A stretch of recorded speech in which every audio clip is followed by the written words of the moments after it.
Battlehawks take on the Columbus Aviators in Friday Night Football here on Fox. Right now, St. Louis comes in as one of the hottest teams in the entire UFL. Take a look at the standings. They are in second place right now behind the DC Defenders, the defending champion. Top 4 teams make it into the playoffs, and there are only 4 weeks left in the regular season.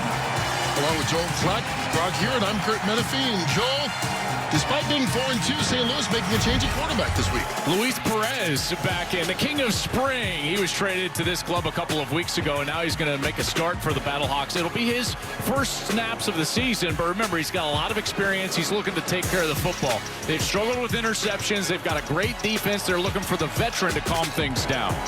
Well, he will take over their offense. The offense for Columbus is pretty steady. They run the football better than anybody else in the league. And it's done with a stable of backs. Only 3 of them, but 2 get the bulk of the carries. John Lovett, who was the head coach of that greatest show on turf. They are being honored tonight as the St. Louis Battlehawks take on the Columbus Aviators. Before kickoff, why don't we check in on the sidelines with Brock Hewitt. Brock. I appreciate that, Kurt. Luis, you've been here before 3 times on the other sideline as an opponent. What's going through the mind is now you get to be a Battlehawk. Yeah, the best fan base is now on my side, so it's a good feeling. Excited to go out there and play for these guys, man. I'm really excited. How will Kurt and Joel and I know you're comfortable in a system you've been in just for, what, a couple weeks? Yeah, no, I've been cramming it. AJ and I have been cramming the playbook, and he's done a great job catching me up, and I'm excited to go put it to show. I appreciate it, Luis. Have a good one. Thanks, Brock. All right, thanks, Brock. AJ is AJ Smith, the offensive coordinator for St. Louis, and we're going to get a chance to see Perez. He's going to have to wait because Columbus won the toss. They are going to take the ball first. Ted Ginn Jr., the former receiver, there on the left, the head coach in his first stint with Columbus. Battlehawks led by another. Remember that greatest show on turf, Ricky Prohl, and those 2 guys know one another. Well, and not only that, they both look like they could go for about 6 for 152 today. Yeah. They both are still in good shape. And that's bobbled out of bounds. Well, this is going to be a disastrous start. Jalen Moore going to back Columbus up inside their own 5-yard line to begin. I mean, he's trying to go back here like Willie Mays style over his shoulder and just bobbles it out of bounds. That is not the way they wanted to start. I thought it was smart for them to take the kick, Kurt, because this is a rushing attack that can chew up clock. There's no doubt about that. Now Jalen McClendon on the field, backed up. He's your quarterback. Last week, he was very good against Houston. 20 of 26 for 187, a touchdown, no interceptions. He is leading the lead in completion percentage, but make no mistake about it. This Columbus team is about running the football, and establishing the run is going to be very difficult against this defense. This is the #1 rushing defense in the UFL. And they're starting at their 4-yard line on the first play from scrimmage.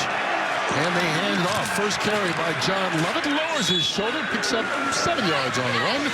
This we keep it on when Columbus has the ball. Yeah, both of these backs, Lovett and White, you know, they're very good. Toatawa is going to be in there as well, the third back. And then defensively, this is the best defense in the league, anchored by Peter Tamuapenu and Travis Feeney. But it's really about their blueprint. I talked about their great rushing defense. They're also great rushing the quarterback. If they can stop you on 1st and 2nd down, get you into obvious passing situations, that's when they're at their best. The St. Louis defense, #1 overall in the league.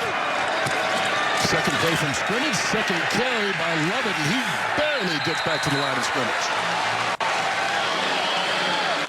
It is strength against strength here today. #1 rushing attack in the league. Columbus running it for just over 140 yards per game, and this St. Louis defense, they have been stout. And Kurt, I've been excited. I haven't been able to cover, this St. Louis team yet this year, and finally getting a chance to see this defense live and in person, watch them fly around, and their speed, in particular in the front 7, is always what's impressed me. And now they'll get a chance to rush that front 7. Love it again. Gets it through and more into the open field. John Lovett with a big run on 3rd and 3, just what the doctor ordered for Columbus as they get the first down on a nice run of 33 yards. Yeah, this is a beautiful job by the left side of this offensive line as well as the tight end, Gunnar Oaks. Look at Gunnar Oaks, the tight end, just locking up Travis Feeney right there. That big 84 Gunnar Oaks, that was a beautiful block on the edge. Lovett finds the seam, and he gets upfield, and that's exactly what Todd Haley, their offensive coordinator and play caller, wanted to see after being backed up after that fumbled kickoff. Longest run of the year for Lovett. Just shy of the 45. And they go back to the well. Lovett. That play blown up by Travis Feeney. There's Todd Haley. Really leaned into this run game, found a recipe for success with this offense. They're throwing the ball far too often early in the season, led to 3 straight losses. They've won 2 of their last 3, and in those 2 wins, Kurt, they have leaned heavily into running the football, including against Dallas. They had an 18-play, 97-yard drive. They ran the ball 17 times on that drive. 4 plays, 4 runs. They line up Ryan Nelson, the tackle in the backfield. Zaquandre White goes the other way, and that's sniffed out quickly. Domapenu That's it. Makes the tackle. Yeah, he's really good on the edge. One of the best in the league. I should know his name by now. He and Travis Feeney anchor those edges, and this is exactly where they thrive. This St. Louis team last week, when they were playing Louisville, they had 6 sacks, 9 tackles for loss. We see a couple of tackles behind the line of scrimmage here on 1st and 2nd down. And now the first obvious passing situation of the game. Hey, here you go. Hey, hurry. Linden gets it off, hands it off. White spinning, and he's going to be stopped well short of the first down. And so the big run gave him a little bit of room, but not a successful opening drive for Columbus. No, but just short of that 50-yard line. That's big, obviously. If you're just joining us this year in the UFL, there's been some really fun rule changes. I think the most impactful is once you cross the 50-yard line, you cannot punt. Now, that's still afford you a punt inside of 2 minutes of each half, but you're just short of the 50, and Robbins will be on to kick it away. And Brad Robbins, the leading punter in the league. Plenty of room for that booming leg.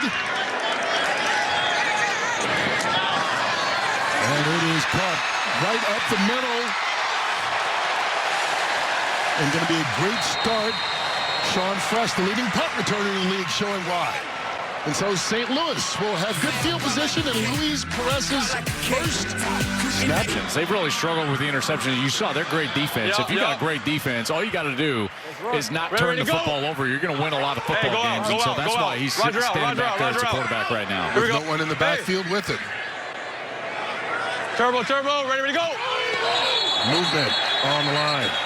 Everybody excited to have him in there, I guess, huh? 61. False start. Office number 61. 5-yard penalty. It's first down. You know, Panishuk, the center. Yeah, and Brock, I would just say, I think one of the most difficult parts of all these rotating quarterbacks is actually the cadence. You know, for the offensive lineman, it's a different cadence for all these guys. Question about it. It was fun watching in warm-ups too, Joel, just trying to get comfortable with his teammates. That trust that you build. He's been here only a couple weeks, no training camp. It's going to be fun to watch unfold. Ready to go. Hut. First play from scrimmage. Perez.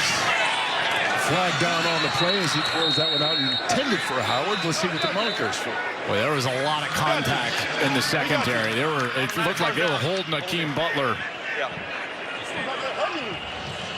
Hey, did you? Holding. Defense number 9.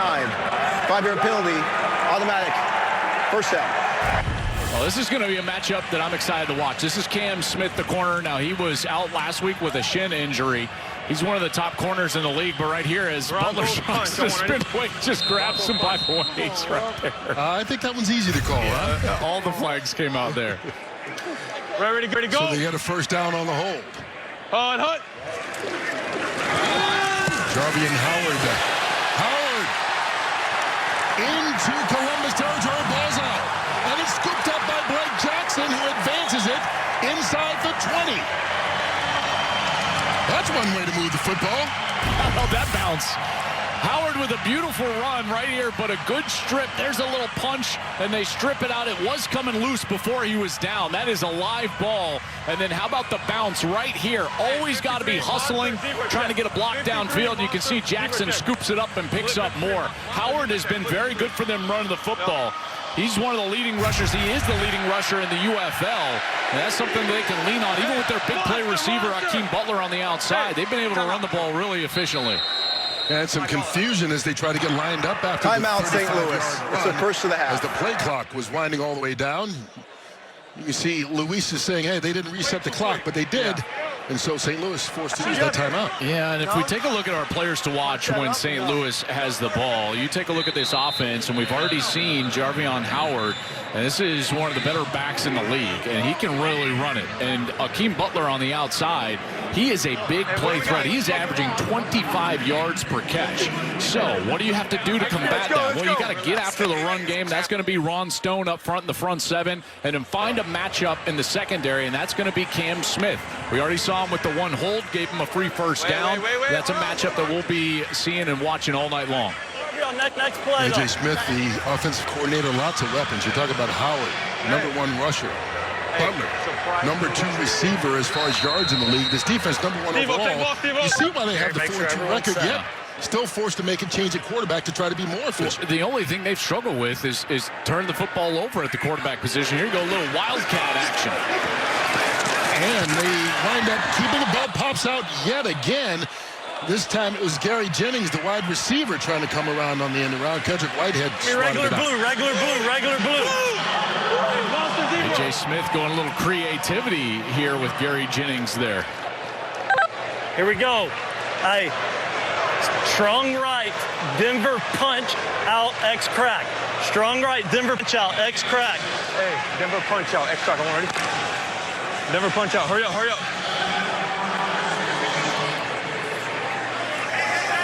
So we give him 6 yards on the run. Ready to go. Hut. Perez brings it down and just overthrows the tight end, Tyler Neville. Okay. Sorry. Left hash. Okay. No, we're good. Sin, bunch left nasty. Wide magic orbit, flip 651, fence the Z. Rub for the back. 651. Sin, bunch nasty. Get on. For the running back. Rub forward the running back. There's #1. Ready to go. More shifting by St. Louis. Howard out of the backfield. Can he get the first down? He dives. And they're going to mark it right there at the first down marker. And they got it by that much. What a move right there at the sideline. He gave a little bit of a pause, a hesitation, and then he just dives forward, keeps himself up before that left quad hit the sideline. So it'll be first and goal. They snap it quickly. Howard escapes inside the 5. Knocking on the door of St. Louis right now. Kenny Willikis was the defensive end. He was unblocked right there on that give. Had a chance for a tackle for loss, but Denver punch. you could see he was able to just slip out of it. And Ricky Prohl has got to be pleased with the way this offensive series has gone here. The first for Luis Perez. Turbo. Ready to go. Tyron James now in at running back. Keeps on fighting, and him stopped 2 yards short of the goal line. Well, now it's just a function of do you have a fourth down here? And Brock, if I've got a fourth down call, I probably try to go to Akeem Butler on third down. Yeah, you know, it's interesting, and ball has a way of working itself out like this. Chatting with AJ before the game, this was the situation he pointed to. He said not only the turnovers, but our red zone execution, as you said, Kurt, they're going to get into some wildcat here. Yeah, Blake Jackson, the former college quarterback, now in the wide receiver, and he keeps it into the end zone, but the ball didn't make it. Stopped just before he got there by Smoke Monday. I mean, what a Fourth stop down. right here. They go a little zone read, And you can see it looks like he's just going to dive right into the end zone, and he is just stopped in his tracks by Smoke Monday. He was signed after week 1, and he's come in and he's played very well in the secondary for this Columbus team. Great stop. Nike. Let's go. Turbo. What a tackle. So here it is, 4th and goal inside the 1. Ready to go. On the keeper. Perez. They call it a touchdown. St. Louis. Luis Perez takes over at quarterback.